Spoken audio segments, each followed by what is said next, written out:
I'm Suzanne Hilliard. And I've written My Best Friend was Angela Bennett. It's a story of World War II, love, friendship, loss, sexual abuse, women achieving or attempting to as much as you could in the 40s, and a love story that keeps on and on. And we've got a sexual sadist who is unfortunate, but he's there. And it's provocative and it's different and it's both romantic and chilling. And I believe you'll enjoy it. I'm going to read a small amount of the book, and it's about when Danny, who is the lover in the book, he joins the Navy, and Angie, who loves him forever. And they are very young, they're only 18, and they're breaking the news now to Angie's best friend that Danny has joined up and he's going to be a member of the Royal Navy. And she's taking them out in her dad's new car, new Lincoln, and they haven't been together for a while and they've missed each other terribly. Isn't this wonderful, gushed Angie as she and Danny cuddled together on the velvety cushioned back seat of the Lincoln that had been heated up for the 3-mile ride to the Candlelight.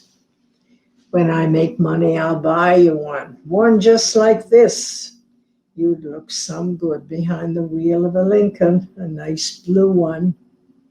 Fat chance, I thought. Then there was silence from the back seat. I glanced in the rear view mirror, and there they were, wrapped around each other, kissing away as usual. I swallowed the urge to tell them to stop necking in Pop's car.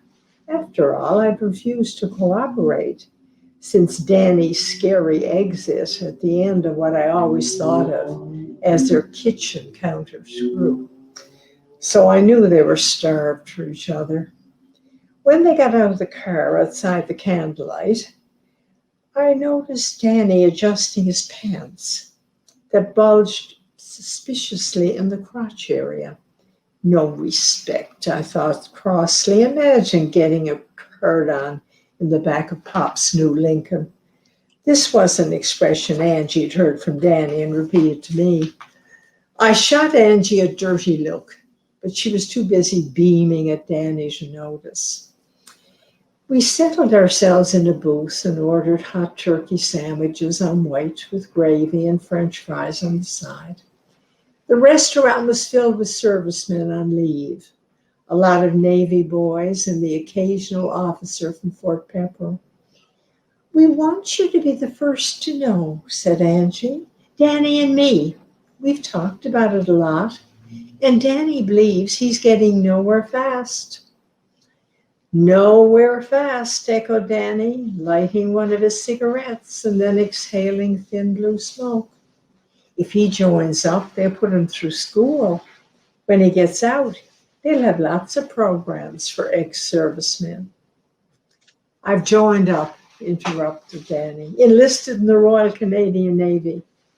And now maybe I'll be less of a maggot to Angie's mother. It'd be like putting lipstick on a cod. I sat stupefied.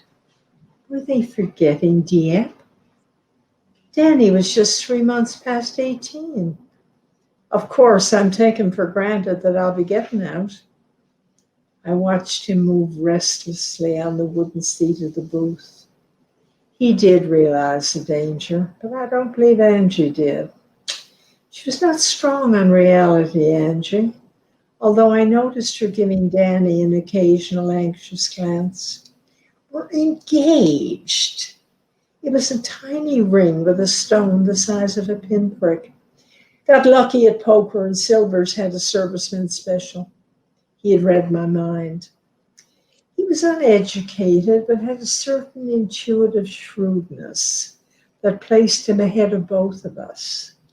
With half a chance, he'd be the owner of a used car business if he survived and got a leg up. But he didn't really need an education. It was already there. Have to go to the little girl's room, caroled Angie, getting up and waiting for me to join her. When I didn't, she trotted off, holding out her ring finger for all to see. I'm going to level with you, said Danny, smiling and frowning at the same time.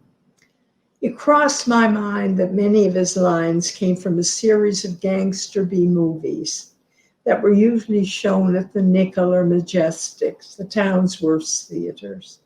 It was not that he didn't mean the lines, it was just that they were scripted. I was going to join up before. I was going to tell them I was 18. They would have taken me. I knew I didn't have no future here. Then I met Angie in July, and I didn't want to leave her.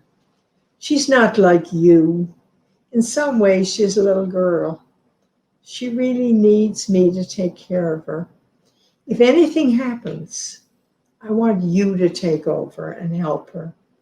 I love her. I really do. What he said fell on my heart like a hammer. Angie returned and took the bill. Last time you'll have to do that, said Danny. Let's hope they pay me a few bucks to fight Hitler.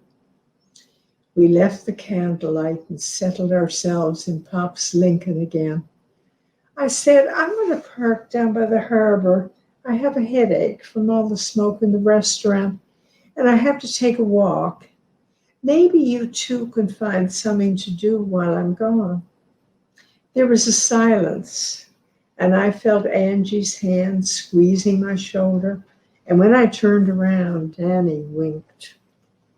I walked by the harbor. I could have driven up Signal Hill, but it was steep and hazardous.